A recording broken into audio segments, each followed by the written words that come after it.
गोवा के नए मुख्यमंत्री प्रमोद सावंत ने विधानसभा में बहुमत साबित कर दिया है। फ्लोर टेस्ट के दौरान बीजेपी को 20 वोट मिले। 40 सीटों वाली गोवा विधानसभा में अभी कुल 36 विधायक हैं, इसलिए बहुमत के लिए कुल 19 विधायकों की जरूरत थी। बहुजन समाज पार्टी की अध्यक्ष मायावती ने बड़ा ऐलान किया है। लखनऊ में एक प्रेस कॉन्फ्रेंस के दौरान मायावती ने कहा कि वह इस बार का लोकसभा चुनाव नहीं लड़ेंगी। जम्मू कश्मीर में कांग्रेस का गठबंधन नेशनल कॉन्फ्रेंस से हो गया है, जिसमें यह तय हुआ है कि कांग्रेस को जम्मू और उधमपुर सीट पर चुनाव लड़ेगी। वहीं श्रीनगर से फारूक अब्दुल्ला चुनाव लड़ेंगे। यूपी दौरे के तीसरे दिन प्रियंका गांधी आज वाराणसी के 80 घाट पहुंची। इस दौरान प्रियंका गांधी ने मां गंगा की पूजा अर्चना की। वहीं आज प्रियंका काशी विश्वनाथ मंदिर में भी दर्शन करेंगी। 80 घाट पहुंचने पर प्रियंका गांधी ने कहा कि केंद्र सरकार ने युवाओं के लिए कुछ नहीं किया है, नौजवानों के लिए रोजगार नहीं है। वाराणसी के 80 घाट पर बीजेपी समर्थक महिला ने कांग्रेस कार्यकर्ताओं पर बदसलूकी का आरोप लगाया है। इस दौरान बीजेपी और कांग्रेस कार्यकर्ता आपस में भिड़ गए। पीएम मोदी के ब्लॉग पर प्रियंका गांधी ने पलटवार किया है। उन्होंने कहा कि हम पीएम से नहीं डरते, जितना डराएंगे हम उतनी हिम्मत से लड़ेंगे। हम पीएम का सामना करने को तैयार हैं। पीएम मोदी ने ब्लॉग लिखकर कांग्रेस पर निशाना साधा है। उन्होंने कहा कि वंशवाद की राजनीति से संस्थाओं का नुकसान हुआ है। वंशवाद वाले बयान पर कांग्रेस नेता तारिक अनवर ने पीएम पर विवादित बयान दिया है। अनवर ने कहा कि पीएम मोदी का नहीं है कोई वंश, तो वो वंशवाद पर बात कैसे कर सकते हैं। लोकसभा चुनाव के लिए बीजेपी चुनाव अभियान का आगाज 24 मार्च से करेगी। चुनाव अभियान की शुरुआत विजय संकल्प सभाओं के साथ होगी। 24 और 26 मार्च को बीजेपी देश भर में 500 स्थानों पर विजय संकल्प सभा करेगी। पीएम मोदी समेत कई केंद्रीय मंत्री सभाएं करेंगे। प्रधानमंत्री नरेंद्र मोदी आज शाम 4:30 बजे देश भर के 25 लाख चौकीदारों को संबोधित करेंगे। पीएम मोदी ऑडियो कॉन्फ्रेंसिंग के माध्यम से उन्हें संबोधित करेंगे। पीएम इस दौरान चौकीदारों के संग होली के रंग भी साझा करेंगे। मैं भी चौकीदार अभियान के तहत वोटरों की नब्ज भी टटोलने का काम करेंगे। इसी क्रम में प्रधानमंत्री नरेंद्र मोदी 31 मार्च को वीडियो कॉन्फ्रेंसिंग के जरिए देश के लगभग 500 लोकेशन पर उन चौकीदारों से बात करेंगे जो मैं भी चौकीदार अभियान से जुड़े हैं। मणिपुर में राहुल गांधी की रैली हुई। रैली को संबोधित करते हुए उन्होंने वादा किया कि प्रदेश में नागरिकता संशोधन बिल पास नहीं होने देंगे। मणिपुर की रैली में बीजेपी पर निशाना साधते हुए राहुल गांधी ने पीएमओ का मतलब पब्लिसिटी मिनिस्टर ऑफिस बताया। मुख्यमंत्री अशोक गहलोत जोधपुर के दौरे पर हैं। इस दौरान उन्होंने बीजेपी पर हमला बोलते हुए कहा कि केंद्र फासिस्ट की सरकार है। जोधपुर में अशोक गहलोत होली मिलन समारोह में शामिल हुए। उससे पहले उन्होंने कहा कि प्रदेश में गरीबों की सरकार है और इस सरकार ने कई जनहित के फैसले लिए हैं। जोधपुर पहुंचकर मीडिया से बातचीत में गहलोत ने कहा कि कांग्रेस सरकार में विकास संभव है। वहीं बीजेपी पर निशाना साधते हुए गहलोत ने कहा कि देश की जनता कांग्रेस के साथ है। बिहार में महागठबंधन के बीच सीटों का फाइनल मुहर लग गई है। सूत्रों के हवाले से खबर मिल रही है कि इसका ऐलान 22 मार्च को पटना में किया जाएगा। बीजेपी के बागी नेता और सिने स्टार शत्रुघ्न सिन्हा कांग्रेस का दामन थामेंगे। सूत्रों के मुताबिक शत्रुघ्न सिन्हा 22 मार्च को पटना में महागठबंधन की प्रेस कॉन्फ्रेंस के बाद कांग्रेस में शामिल होंगे। एमपी के पूर्व सीएम शिवराज सिंह चौहान को विधानसभा सचिवालय ने विशेषाधिकार हनन का नोटिस भेजा है। बजट सत्र के दौरान पक्ष विपक्ष में नोकझोंक हुई थी। शिवराज ने आसंदी पर टिप्पणी की थी। जस्टिस पिनाकी चंद्र घोष देश के पहले लोकपाल बनाए गए हैं। राष्ट्रपति रामनाथ कोविंद ने नियुक्ति पर मुहर लगाई है। इसके अलावा लोकपाल समिति के 8 सदस्यों की नियुक्ति पर भी मुहर लग गई है। झारखंड के रामगढ़ रांची एनएच पर चुट्टू पालू घाटी में सड़क हादसे में 6 लोगों की मौत हो गई और कई लोग घायल हो गए। इसमें से कुछ लोगों की हालत नाजुक बनी हुई है। कर्नाटक के धारवाड़ में एक निर्माणाधीन इमारत गिरने से 2 लोगों की मौत हो गई और 6 लोग घायल हो गए। इस इमारत के मलबे में दबे 37 लोगों को बचा लिया गया। यह हादसा धारवाड़ के कुमारेश्वर नगर में हुआ। मसूद अजहर को लेकर पाक पर दबाव बढ़ता ही जा रहा है और अब यूरोपीय यूनियन में वैश्विक आतंकी की सूची में मसूद अजहर को शामिल कराने के लिए जर्मनी ने पहल की है। जर्मनी ने मसूद अजहर को ग्लोबल आतंकी की लिस्ट में डालने के लिए दूसरे देशों से संपर्क किया है। अगर जर्मनी की पहल कामयाब होती है तो यूरोपियन यूनियन में शामिल 28 देशों में उसकी संपत्ति जब्त हो जाएगी और वह यूरोपीय यूनियन के 28 देशों की यात्रा भी नहीं कर पाएगा। प्रतिबंधित आतंकी संगठन हिजबुल मुजाहिदीन के सरगना सैयद सलाउद्दीन की जम्मू कश्मीर में 13 संपत्तियों को ईडी ने जब्त कर लिया है। सलाउद्दीन पाकिस्तान में रहता है और वहीं से अपनी आतंकी गतिविधियों को संचालित करता है। ईडी ने यह कार्रवाई सलाउद्दीन के खिलाफ चल रही टेरर फंडिंग की जांच के सिलसिले में की है। कांग्रेस ने दौसा सीट से चुनाव लड़ाने की खबरों के बीच उद्योग मंत्री प्रसादी लाल मीणा ने कहा कि वो पार्टी के निष्ठावान सिपाही हैं और पार्टी का हर आदेश मानेंगे। उन्होंने कहा कि अगर पार्टी ने चुनाव लड़ाया तो मैं मैदान में उतरने को तैयार हूं। झुंझुनू के नवलगढ़ एसडीएम आबकारी पुलिस निरीक्षक के साथ मिलकर शराब दुकानों की जांच की, जिसमें रामदेवरा चौक में से एक शराब की दुकान से 2 कार्टून अवैध देसी शराब जब्त की गई। जयपुर के संगनेर पुलिया से एक अज्ञात शख्स ने कूदकर आत्महत्या कर ली। युवक की उम्र 40 वर्ष के करीब बताई जा रही है। फिलहाल मृतक की पहचान नहीं हो पाई है। भीलवाड़ा में रोडवेज बस स्टैंड पर पुलिस एक तस्कर को गिरफ्तार किया, जिसके पास से 1 किलोग्राम अफीम बरामद की गई, जिसकी बाजार कीमत 1 लाख रुपए से अधिक बताई जा रही है। अलवर जिले के शाहजहांपुर थाना पुलिस ने बड़ी कार्रवाई को अंजाम दिया है। पुलिस ने लोकसभा चुनाव में इस्तेमाल करने के मकसद से बनाई जा रही अवैध नकली शराब की फैक्ट्री का भांडाफोड़ किया है। कोटा में पुलिस ने कार्रवाई कर स्मैक रखने के एक आरोपी को गिरफ्तार किया है। आरोपी के कब्जे से 6 ग्राम स्मैक बरामद किया गया। झुंझुनू में एक वृद्ध को नशीली चाय पिलाकर पैसे लूटने के आरोपी को कोतवाली पुलिस ने गिरफ्तार कर लिया है। शातिर आरोपी इससे पहले भी इस तरह की 10 से ज्यादा वारदातों को अंजाम दे चुका है।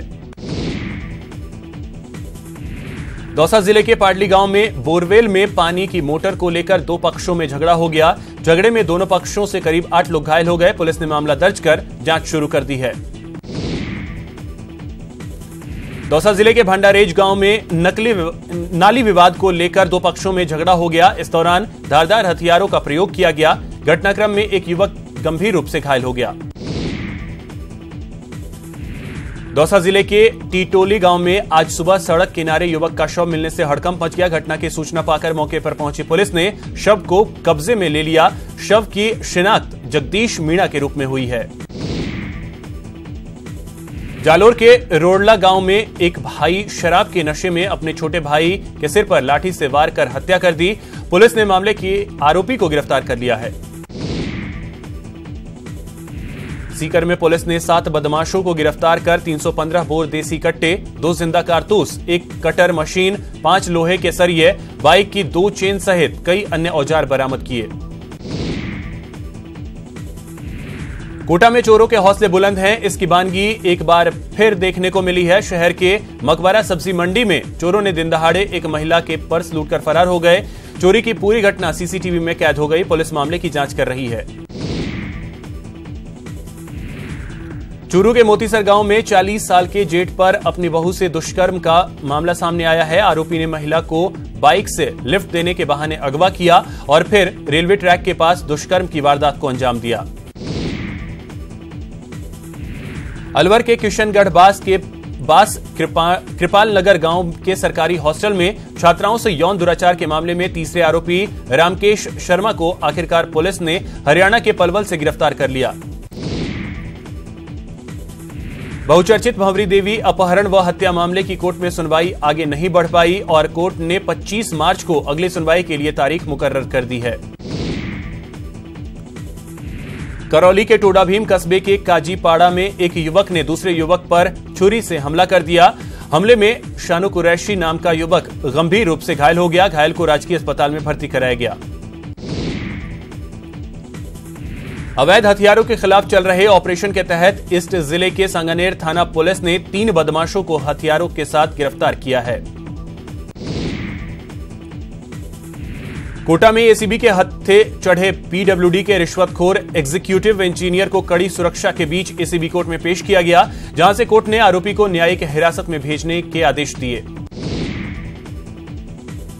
चित्तौड़गढ़ जिले में जब्त मादक पदार्थों को पुलिस लाइन में नष्ट किया गया। करीब 139 क्विंटल अफीम, डोडा चूरा, 11 किलो गांजा और 202 ग्राम ब्राउन शुगर को नष्ट किया गया। टोंक की निवाई थाना पुलिस ने इनामी बदमाश महावीर पटवा को गिरफ्तार किया है। महावीर के खिलाफ प्रदेश के कई जिलों के थानों में हत्या, लूट, चोरी, मारपीट के 19 मामले दर्ज हैं। बीकानेर में शिक्षा विभाग के बाबू को रिश्वत लेना भारी पड़ गया, जहां एसीबी की टीम ने कार्रवाई करते हुए 15,000 की रिश्वत लेते हुए गिरफ्तार कर लिया। जिला शिक्षा अधिकारी मुख्यालय का बाबू 20,000 की रिश्वत मांग रहा था। चित्तौड़गढ़ की कोतवाली पुलिस ने ठगी करने वाले 3 आरोपियों को गिरफ्तार किया है। आरोपी लोगों को मोबाइल के माध्यम से झांसे में लेकर उसने मोटी रकम वसूला करते थे। रतनगढ़ में अचानक नीलगाय आने से बाइक सवार असंतुलित होकर गिर गया। युवक ने अस्पताल में उपचार के दौरान दम तोड़ दिया। अलवर जिले के सैतली गांव में फसल में कीटनाशक दवा का छिड़काव करते समय एक किसान बेहोश हो गया। अस्पताल में इलाज के दौरान उसकी मौत हो गई। एमपी के ग्वालियर में एक वीडियो कोच बस पलट गई है। बस झांसी से जयपुर जा रही थी। हादसे में 15 यात्री घायल हो गए, जिसमें से एक यात्री गंभीर रूप से घायल है। अलवर के सरिस्का मार्ग पर एक ट्रक और बाइक के बीच भिड़ंत हो गई। हादसे में बाइक सवार युवक की मौके पर ही मौत हो गई। घटना के बाद ट्रक चालक फरार हो गया।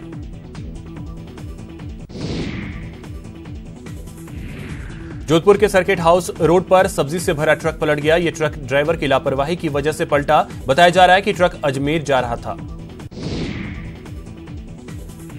झुंझुनू में न्यूज 18 की खबर का असर हुआ है। एसपी गौरव यादव ने जेजेटी यूनिवर्सिटी में पिटाई मामले में आरोपियों पर केस दर्ज करने के आदेश दिए हैं।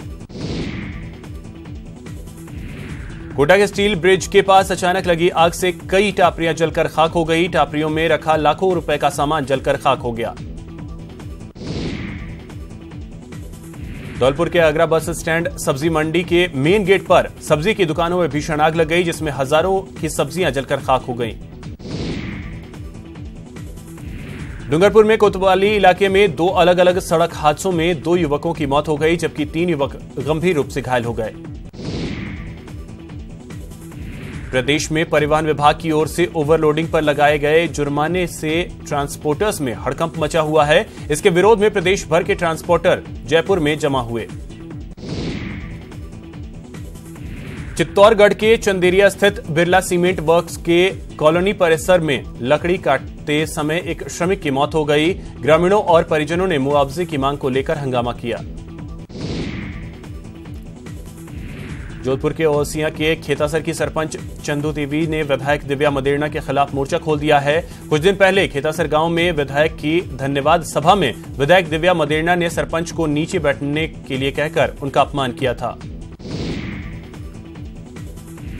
रामगंज मंडी विधायक व भाजपा नेता मदन दिलावर अपने समर्थकों के साथ रामगंज मंडी थाना परिसर में धरने पर बैठे।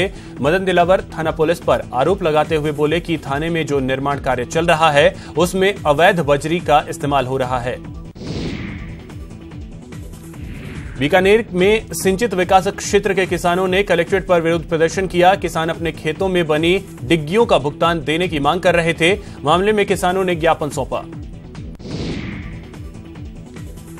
जयपुर में एक कोल्ड स्टोरेज मालिक की दादागिरी सामने आई है, जिसके चलते राजस्थान के 247 व्यापारी परेशान हैं। परेशानी के चलते व्यापारियों ने कोल्ड स्टोरेज के बाहर प्रदर्शन किया। राजसमंद के रेलमगरा थाना क्षेत्र के ढीली गांव में कुछ दबंग दलित जाति के परिवार को परेशान कर रहे हैं, साथ ही गांव से बहिष्कृत भी कर रहे हैं। जयपुर में ब्रेन डेड विशाल कपूर का हार्ट फेल हो गया है। अब विशाल के अंग काम नहीं आ सकेंगे। बता दें कि विशाल का परिवार अंगदान का फैसला लिया था। जलदाय विभाग ने उपभोक्ताओं के लिए बिलों में रियायत योजना शुरू की है, जो 1 अप्रैल से लागू होगी, लेकिन डूंगरपुर जिले में जलदाय विभाग का बकाया रखने वाले हजारों उपभोक्ता इस योजना से वंचित हो सकते हैं। बीकानेर में परिवहन विभाग ने जांच पड़ताल के बिना ही सैकड़ों लोगों के घर मोटरसाइकिल और कार से कई टन जिप्सम ढुलाई के नोटिस भेज दिए हैं। विभाग की अनदेखी के कारण कार और बाइक चालकों की परेशानी बढ़ गई है। टोंक जिले में धुलंडी के पर्व पर निकाली जाने वाली बादशाह की सवारी के दौरान कानून व्यवस्था बनाए रखने को लेकर पुलिस ने सभी तैयारियां पूरी कर ली हैं। पुलिस अधीक्षक ने सभी से त्योहार को प्रेम और सौहार्द के साथ मनाने की अपील की। टोंक जिले के कई क्षेत्रों में पैंथर्स का मूवमेंट लगातार दर्ज किया जा रहा है। बाघों के एक जोड़े ने अभी तक 4 शुअरों और 1 बछड़े को अपना शिकार बनाया है। सीकर जिले के करणपुरा गांव के शहीद हरदेवा राम का उनके पैतृक गांव में राजकीय सम्मान के साथ अंतिम संस्कार किया गया। हरदेवा की शहादत को नमन करने के लिए गांव में हजारों लोगों का हुजूम उमड़ पड़ा।